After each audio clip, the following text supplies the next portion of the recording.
3 मार्च 2026 मंगलवार के दिन लग रहा है।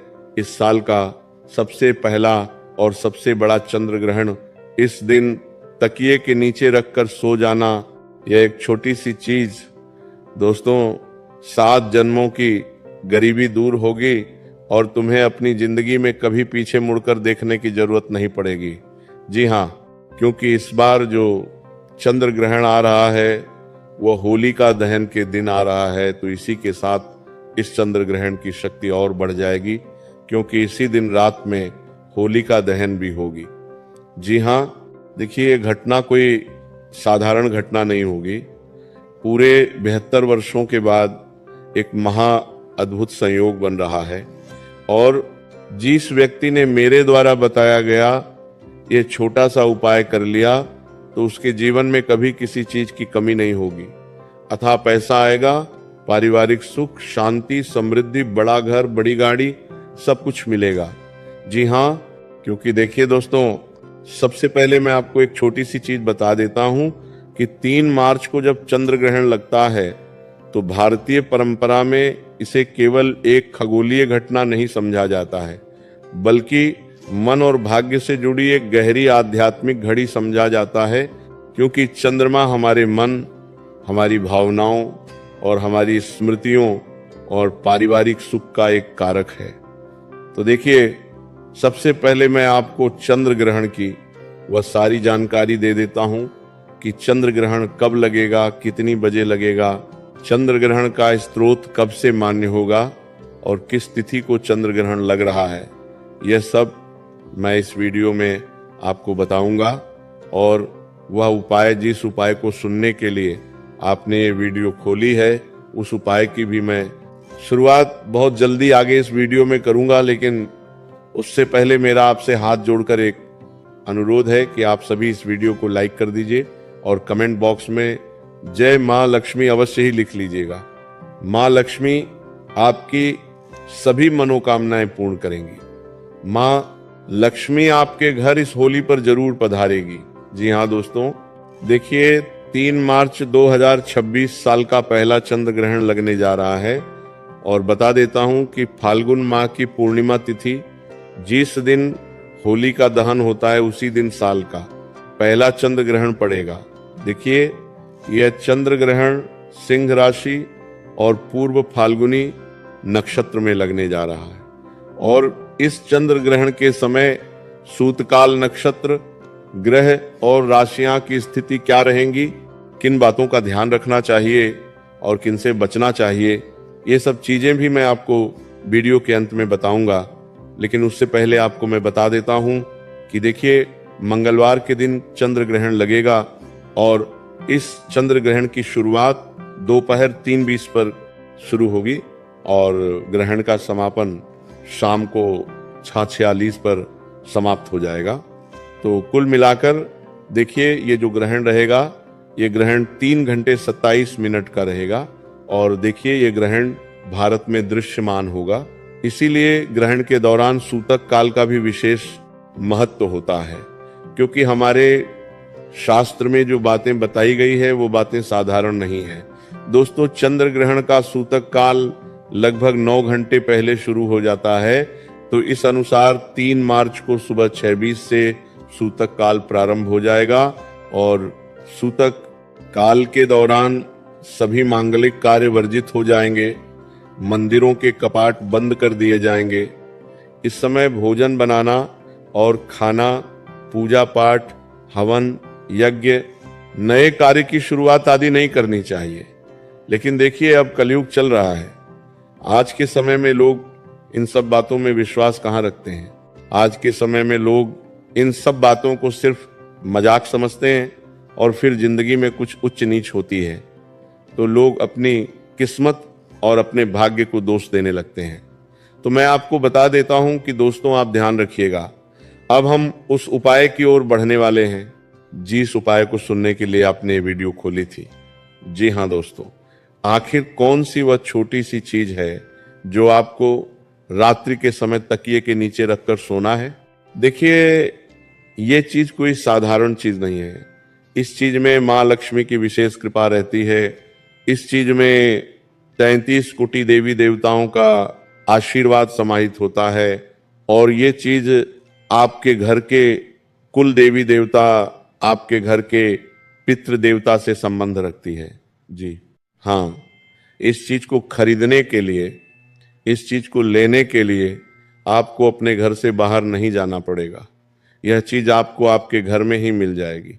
जी हाँ, देखिए, इस उपाय की जानकारी आपको किसी भी शास्त्र में और किसी भी पुराण में नहीं मिलेंगे।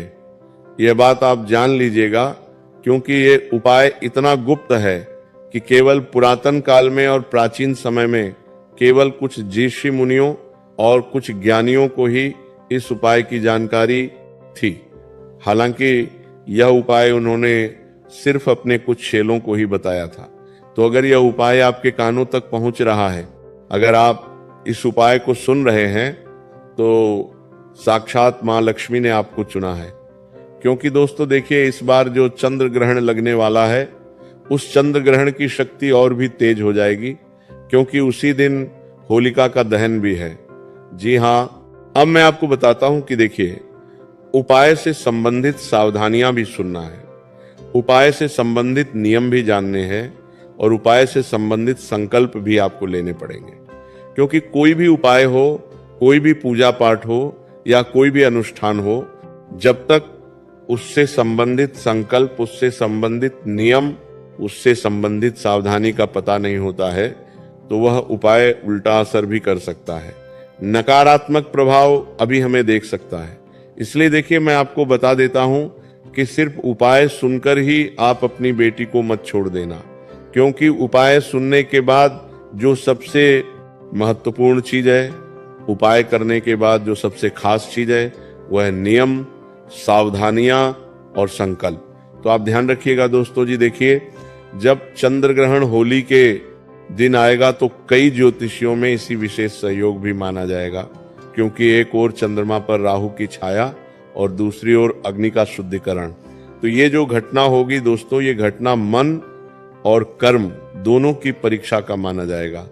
तो ऐसे समय में यदि व्यक्ति अपने भीतर की नकारात्मक सोच, गरीबी का डर, असफलता की भावना और पुरानी रुकावटों को पहचान ले और उन्हें छोड़ने का संकल्प कर ले, तो यह समय उसके जीवन में सबसे बड़ा परिवर्तन ला सकता है। देखिए, आज के समय में हर व्यक्ति किसी न किसी दुख से परेशान है। कोई व्यक्ति विवाह के लिए तरस रहा है, कोई व्यक्ति संतान सुख के लिए तरस रहा है, किसी व्यक्ति का व्यापार नहीं चल रहा है, किसी की नौकरी में दिक्कतें आ रही है, किसी के परिवार में आए दिन लड़ाई झगड़े और क्लेश होते हैं, किसी के पास पैसा आता है लेकिन रुकता नहीं है, घर में मां लक्ष्मी की कृपा होना पूरी तरह से बंद हो गई है, किसी ने आपके घर की लक्ष्मी को बांध दिया है, किसी ने आपकी बुद्धि को बांध दिया है। तो इस तरह के दुख से आज के जीवन में हर एक व्यक्ति परेशान है। तो आज मैं आपके उन्हीं तमाम दुखों का निवारण इस वीडियो में लेकर आया हूं। देखिए, ऐसा मौका बार बार नहीं आएगा। चंद्र ग्रहण और होलिका दहन दोनों एक साथ है, कान खोलकर सुन लेना। कौन सी वह चीज है जो रात को सोने से पहले तकिए के नीचे रखनी है? तो बता देता हूं दोस्तों को कि कहा जाता है कि ग्रहण के समय बना योग मन को झकझोरता है, और यदि उस दिन पूर्णिमा हो तो चंद्रमा की शक्ति चरम पर होती है, क्योंकि पूर्णिमा का दिन मां लक्ष्मी से भी विशेष संबंध रखता है। जी हाँ, और उसी समय देखिए, छाया पड़ना इस बात का संकेत माना जाता है कि अब जो भी संकल्प लिया जाएगा, जो भी उपाय किया जाएगा, जो भी मंत्र, जो भी वचन बोले जाएंगे, वह सीधे मन पर असर करेंगे। इसलिए पुराने समय में साधक इस घड़ी को साधना की घड़ी मानते थे। जब चंद्र ग्रहण लगता था तब साधक पूजा पाठ, जप, तप और नाम जाप करते थे। वह कहते थे कि जो व्यक्ति ग्रहण के समय मौन रहे, अपने माता पिता और पूर्वजों का स्मरण करे, जल का दान करे और अग्नि के सामने अपनी एक बुरी आदत को त्यागना का प्रण ले, तो उसके जीवन में स्थिरता धीरे धीरे ही सही लेकिन आने लगती है। देखिए, कई बार मैंने आपको समझाया है कि गरीबी केवल धन की कमी नहीं होती है, बल्कि गरीबी सोच की कमी का कारण है। आत्मविश्वास की कमी का कारण है और अवसरों को पहचान ना पाने की कमी का भी कारण है गरीबी। इसीलिए जब आप कहते हैं 7 पुश्तों की गरीबी दूर हो जाए, तो उसका अर्थ यह भी है कि आने वाली 7 पीढ़ियों में सकारात्मक सोच, सकारात्मक ऊर्जा, मेहनत और सही दिशा का बीज बो दिया जाए। देखिए, चंद्र ग्रहण के दिन घर में साफ सफाई रखना, अनावश्यक क्रोध से बचना और झूठ और वाद विवाद से दूर रहना और मन ही मन यह प्रार्थना करना कि जो भी मानसिक बोझ है वह हट जाए, तो यह सब बहुत साधारण लग सकता है, पर यही असली आधार है दोस्तों इस उपाय का। क्योंकि उपाय को करने से पहले आपको अपने अंदर शुद्धता लानी पड़ेगी। देखिए, यह उपाय सिर्फ और सिर्फ पवित्रता से ही करना जरूरी है, क्योंकि आप जितना पवित्र रहकर इस उपाय को करेंगे उतना ही दोगुना तिगुना फल आपको प्राप्त होगा। तो बता देता हूं दोस्तों को कि अब धीरे धीरे उस गुप्त उपाय की ओर बढ़ते हैं जिसे बहुत कम लोग जानते हैं। लेकिन उससे पहले एक बात समझ ले कि कोई भी उपाय तभी काम करता है जब उसके साथ आपका आचरण और संकल्प जुड़ा हुआ हो, क्योंकि संकल्प हमारे शास्त्रों में बहुत महत्वपूर्ण बताया गया है। आपको बताता हूं कि केवल वस्तु रखने से नहीं बल्कि भावना से परिवर्तन आता है। अब ध्यान से सुनिए जो चीज मैं आपको बताने वाला हूं। ग्रहण की रात जब समय निकट आए तो एक छोटा सा सफेद कलर का कपड़ा आपको लेना है। अगर आपको यह उपाय समझ में नहीं आए या आपके मन में कोई भी शंका रहे या कोई भी प्रश्न रहे तो आप बेझिझक हमसे कमेंट बॉक्स में पूछ सकते हैं। और अच्छा होगा कि अगर आप एक पेन और पेपर लेकर बैठे तो मेरे द्वारा बताए गए उपाय को आप अच्छे से सुन लें और कहीं पर लिख लें। तो देखिए आपको क्या करना है। मैंने आपको बताया है कि सबसे पहले एक सफेद साफ सुथरा पवित्र कपड़ा लेना है, ठीक है। उसके बाद आपको क्या करना है कि उसमें थोड़े से कच्चे चावल लेने हैं। ध्यान रहे ये चावल खंडित ना हो, टूटे हुए चावल ना हो, पूरी तरह से पूर्ण हो चावल होने चाहिए। और दूसरी चीज आपको क्या करना है कि एक छोटी सी चांदी सी चमकती वस्तु यदि उपलब्ध हो तो उसका एक छोटा टुकड़ा, ये साधारण सिक्का और अपने घर की रसोई में से एक चुटकी हल्दी लें। आपको 3 चीजें मुख्य लेनी है। देखिए, अगर आपके घर में चमकती हुई चांदी नहीं है तो आप उस चांदी की जगह 1 का सिक्का भी रख सकते हैं, क्योंकि वह भी तो चमकेगा और वह भी तो माता लक्ष्मी से संबंध रखता है। तो इस तरह आपको इन तीनों चीजों को मिलाकर अपने दोनों हाथों में रखना है। अपने दोनों हाथों में रखना है के बाद जो चंद्रदेव है, चंद्रदेव का स्मरण करते हुए आपको भावना करें कि मेरे मन की अशांति दूर हो। देखिए, जब आप इन तीनों चीजों को अपने हाथ में लेंगे तो आपको अपना मुख चंद्रमा की तरफ रखना है और अपने दोनों हाथ उठाकर चंद्रमा को जैसे हम कोई चीज अर्पित करते हैं, जैसे सूर्यदेव को जल अर्पित करते हैं वैसे ही हाथ रखें और ऐसी भावना रखें मन में कि यह चीजें मैं चंद्रदेव को अर्पित कर रहा हूं।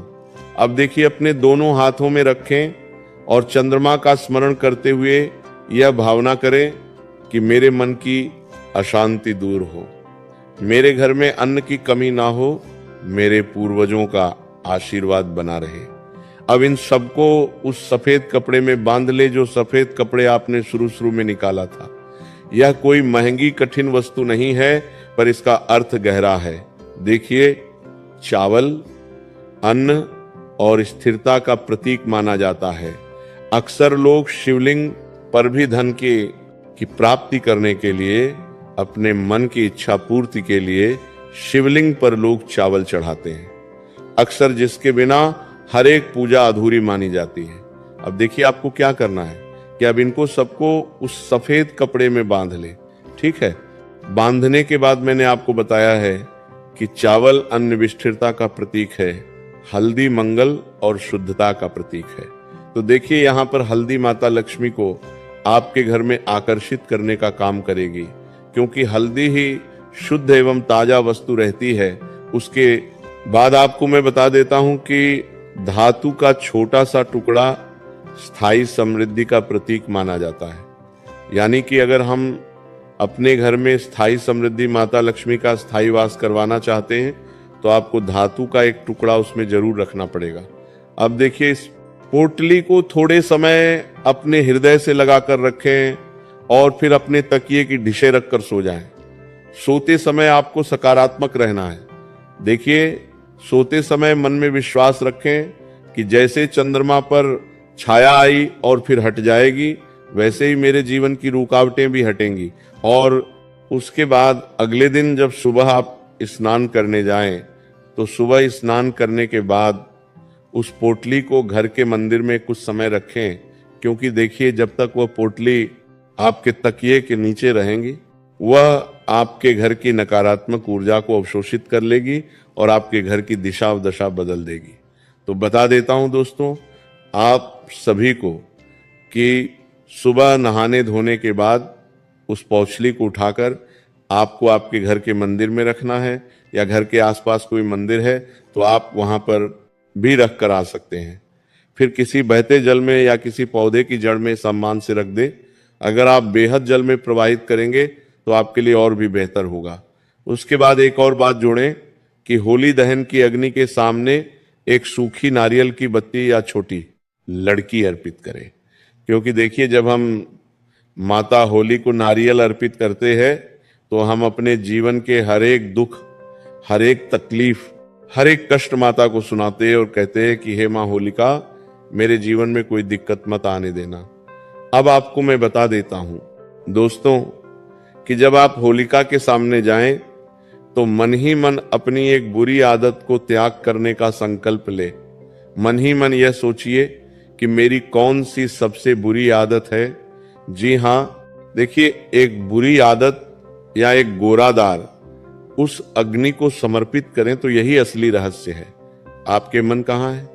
जब आप यह उपाय श्रद्धा, सादगी और सकारात्मक संकल्प के साथ करेंगे तो दोस्तों, धीरे धीरे समृद्धि का मार्ग खुलेगा। जिंदगी में नए अवसर आपको दिखाई देंगे। और जब आप यह उपाय सकारात्मक संकल्प के साथ करेंगे तो आपको लगेगा कि भीतर हल्कापन आया है। निर्णय लेने की शक्ति इंसान की बढ़ जाती है। भगवान के ऊपर उसे भरोसा होने लगता है। भगवान उस व्यक्ति की सुनते हैं, उसका बेड़ा पार लगाते हैं। देखिए, बता देता हूं कि चमत्कार की तरह अचानक धन की वर्षा नहीं करता है। ये उपाय इतना जरूर ध्यान रखना कि अगर आप सोच रहे हैं कि यार मैंने तो उपाय किया है, अब मैं तो करोड़पति बनूंगा, मुझे तो सिर्फ पैसे चाहिए, तो नहीं, इस गलत फहमी के साथ आप ये उपाय बिल्कुल मत करना। जी हाँ, क्योंकि बता देता हूं कि ये उपाय आपके मन को स्थिर कर देता है, और जब मन स्थिर होता है तो व्यक्ति के सही दिशा की ओर कदम उठाने का मन करता है। यही कदम आगे चलकर परिवार की स्थिति, परिवार की दिशा और दशा बदल देते हैं। इसीलिए इस चंद्र ग्रहण और होली दहन के विशेष सहयोग पर डरने की नहीं, बल्कि जागने की जरूरत है। अपने भीतर की छाया को पहचानिए, अग्नि में समर्पित कीजिए और शुद्ध मन से नया संकल्प लीजिए। तो यही सबसे बड़ा और सबसे गुप्त उपाय है जो बहुत कम लोग जानते हैं और समझते हैं, पर जो समझ लेते हैं उनके जीवन में धीरे धीरे उजाला बढ़ने लगता है। देखिए, ये उपाय उन लोगों के लिए भी खासकर विशेष रहेगा जो लोग खुद की मर्जी से प्रेम विवाह करना चाह रहे हैं, जो लोग खुद की मर्जी से विवाह भी करवाना चाह रहे हैं, तो प्रेम विवाह के भी योग बनाता है। यह उपाय लिखिए। पैसे, रुपये, कौड़ी, ये सब आते जाते रहेंगे, ये कभी भी स्थायी नहीं होंगे। लेकिन जब आप माता लक्ष्मी का ये उपाय करेंगे, तकिए के नीचे ये तेंत रखकर सोएंगे, तो आपके घर में भी माता लक्ष्मी का निवास स्थायी हो जाएगा। और देखिए, ये जो कभी कभी हम भयंकर बीमारियों से ग्रसित होते हैं, हमारे लाखों करोड़ों रुपए भयंकर बीमारियों में लग जाते हैं। आए दिन परिवार के लोगों में लड़ाई झगड़े और क्लेश होते हैं। तो आप ये उपाय जरूर कीजिएगा। और मैंने आपको बताया है कि आपको आपका मन कैसा रखना है, क्योंकि मन का हो तो अच्छा और ना हो तो और भी अच्छा। तो अपना मन बिल्कुल शांत, बिल्कुल साफ और पवित्र रखे तो दोस्तों राधे कृष्णा कृष्णा कृष्णा हरे हरे, राधे कृष्णा कृष्णा कृष्णा हरे हरे,